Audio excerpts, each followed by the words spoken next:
রবীন্দ্রনাথ ঠাকুরের কবিতা মাকাল। গৌরবর্ণ নধর দেহ, নাম শ্রীযুক্ত রাখাল।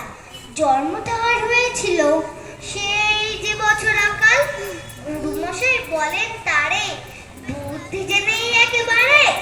দ্বিতীয় ভাগ করতে সারা 6 মাস ধরে নাকাল।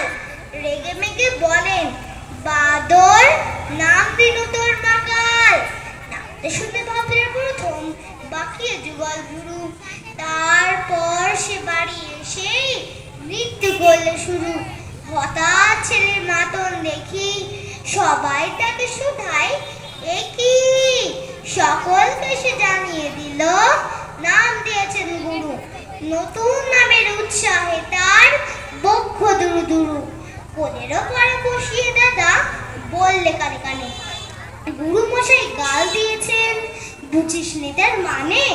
রাখাল বলে, কখনো না, মা যে আমায় বলেন শোনা। সেইটা তো গাল নয়, সে কথা পাড়ার সবাই জানে। আচ্ছা তোমায় দেখিয়ে দেব, চলো তো এইখানে। টেনে নিয়ে গেল তাকে পুকুর পাড়ের কাছে। বেড়ার পরে লতায় জেঠা মাকাল ফলে আছে। বললে, দাদা সত্যি বলো, শোনার যে মন্দ হলো। তুমি শেষে বলতে কি চাও, গাল ফলেছে গাছে?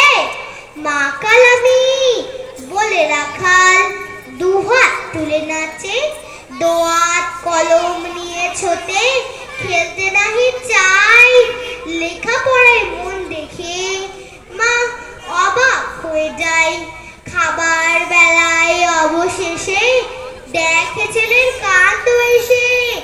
মেঝের পরে ঝুঁকে পড়ে খাতার পাতাটায় লাইন টেনে লিখছে শুধু, মাকাল চন্দ্র রায়। নমস্কার।